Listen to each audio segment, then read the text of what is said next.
Panchayati Raj, rural development, rural water supply, women and child welfare గౌరవ మంత్రివర్యులు శ్రీమతి ధనసరి సీతక్క గారిని స్వాగతిస్తున్నాను.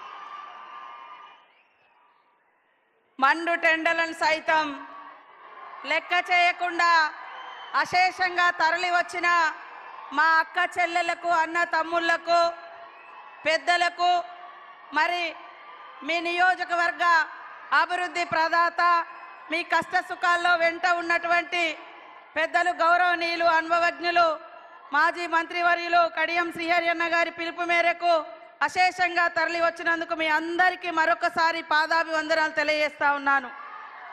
మన నాయకుడు చెప్పిందే చేస్తాడు, చెయ్యగలిగేదే చెప్తాడు. మరి అదే మన సీఎం రేవంత్ రెడ్డి గారి యొక్క నైజం.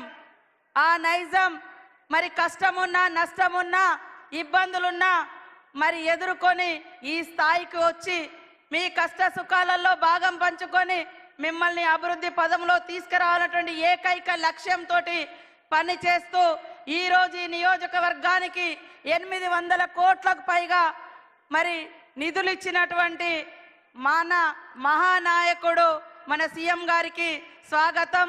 ఓరుగల్లు బిడ్డల తరపున సుస్వాగతం.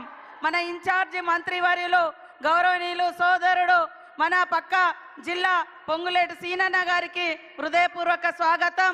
అదేవిధంగా మా సోదరిమణి మాకు తోడుగా ఉంటూ ఎప్పుడు మరి ప్రజలకు అందుబాటులో ఉండేటువంటి సురేఖక్క గారికి, కడియం కావ్య గారికి, వేం నరేందర్ రెడ్డి అన్న గారికి, మా సోదర ఎమ్మెల్యేలకు, ఎమ్మెల్సీలకు, అదేవిధంగా బలరాం నాయక్ గారికి, ఎంపీ చామల కిరణ్ గారికి, ఎంపీ పక్క భువనగిరి నియోజకవర్గం నుంచి వచ్చినటువంటి ఎంపీ గారికి, అదేవిధంగా కార్పొరేషన్ చైర్మన్లకు, వేదిక మీద ఉన్నటువంటి స్టేషన్ గన్పూర్ మండల నాయకత్వానికి, నియోజకవర్గ నాయకత్వానికి, ఉమ్మడి జిల్లాల నుంచి వచ్చినటువంటి జిల్లా అధ్యక్షులకు, పత్రికా మీడియా సోదరులకు, మరి వివిధ శాఖల అధికారులకు, పోలీస్ అధికారులకు అందరికీ కూడా మరొకసారి మా సీఎం రేవంత్ రెడ్డి గారి తరపున అభినందనలు, ధన్యవాదాలు తెలియజేస్తా ఉన్నాను.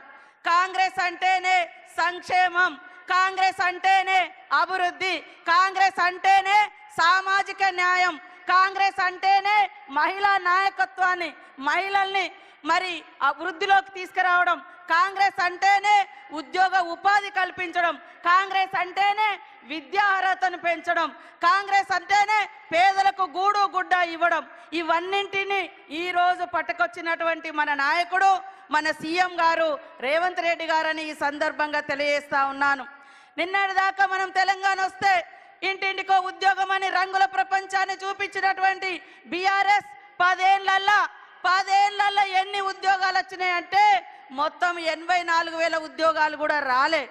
కానీ 10 నెలలలో 57,000 ఉద్యోగాలు ఇచ్చినటువంటి ఘనత మరి మన సీఎం రేవంత్ రెడ్డి గారిదని ఈ సందర్భంగా తెలియజేస్తా ఉన్నాను. 10 ఏళ్లలో బీఆర్ఎస్ పార్టీలో కనీసం 2 లక్షల ఇల్లులు కూడా రాలే.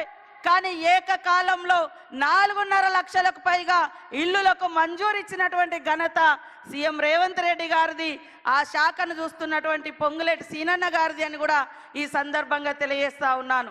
కాబట్టి సోదరులారా ఆలోచించండి. ఇవాళ ఉద్యోగాలు మేము ఇస్తుంటే కళ్ళల్లో నిప్పులు పోసుకుంటున్నారు, పేదోళ్ళకి ఇల్లు ఇస్తుంటే ఓర్వలేకపోతున్నారు బీఆర్ఎస్ వాళ్ళు, మహిళలను ముందుకు తీసుకొస్తుంటే మరి రకరకాల మాటలు మాట్లాడుతున్నారు. బీఆర్ఎస్ అంటేనే మహిళల్ని అణగదొక్కడం, బీఆర్ఎస్ అంటేనే అట్టడుగు వర్గాల్ని అణిచివేయడం, అహంకారాన్ని ప్రదర్శించడం.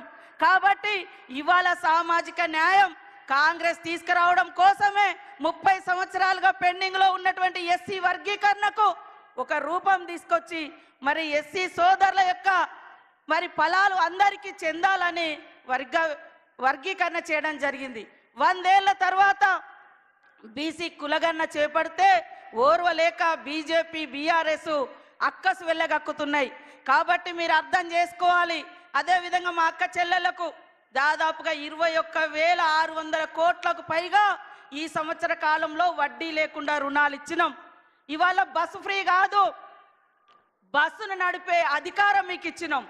ఇవాళ బస్సుకు ఓనర్లను చేసినాం. ఇవాళ సోలార్ లైట్లు, సోలార్ విద్యుత్ పవర్ ప్లాంట్లు, సోలార్ ప్లాంట్లు నడిపేటువంటి ఓనర్లను చేసినాం. అక్కలారా ఆలోచించండి. మనకు కష్టం వస్తే తల్లిగారింటికి పోతాం, మనకు కష్టం వస్తే అన్నదమ్ముల ఇంటికి పోతాం. అన్నదమ్ములు కొన్నిసార్లు చూడరు, కానీ ఈ అన్న ఖచ్చితంగా మా అక్క చెల్లెలు బాగుండాలని వడ్డీ లేని రుణాలు ఇచ్చి ఈరోజు వడ్డీని కూడా 92 కోట్లకు పైగా ఈరోజు మన జిల్లాలో చెక్కులు అందజేయడం కోసం మరి మీ ఇంటి సోదరుడిగా మీ తోబుట్టుగా ఈరోజు రావడం జరిగింది. గత బీఆర్ఎస్ కాలంలో 3,500 కోట్ల రూపాయలు పావుల వడ్డీ ఇవ్వకుండా ఎగ్గొట్టిపోయారు. గత 5 సంవత్సరాలుగా లాస్ట్ ఒక్క ఉద్యోగం కూడా ఇవ్వలే. నోటిఫికేషన్ ఇస్తే ఉద్యోగాల కోసం 15 నోటిఫికేషన్లు, మరి ఎగ్జామ్ రాయకముందే పేపర్లు లీక్ అవ్వడం, ఎగ్జామ్ రాసినాక పేపర్ లీక్ అవ్వడం, గత 5 ఏళ్లలో ఒక్క ఉద్యోగం కూడా ఇవ్వలే. ఇది బీఆర్ఎస్ చరిత్ర. బీజేపీ ఏం చెప్తుంది, ఇక కులము మతము అంటారు తప్ప ఏ కులానికి కూడుబెట్టలేదు, ఏ కులం ఆత్మగౌరవాన్ని పెంచలేదు, ఏ మతానికి వాళ్ళు విలువనివ్వలేదు, ఏ మతానికి వాళ్ళు మరి చేరువగా వాళ్ళ యొక్క అభివృద్ధిని కాంక్షించలేదు. కేవలం వాళ్ళు కుల మతాలు రెచ్చగొట్టేది ఓట్ల కోసం, అధికారం కోసం. కాంగ్రెస్ చరిత్ర అంతా త్యాగాల చరిత్ర.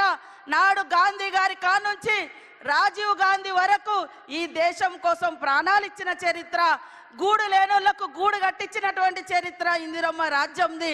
కాబట్టి మీరందరూ కూడా మరి ఇందిరమ్మ ప్రభుత్వాన్ని, సీఎం రేవంత్ రెడ్డి గారిని మీ తోబుట్టుగా దీవించాలని మనస్ఫూర్తిగా కోరుకుంటూ, మరి శ్రీహరన్న గారికి కూడా మీరందరూ తోడుగా ఉండండి.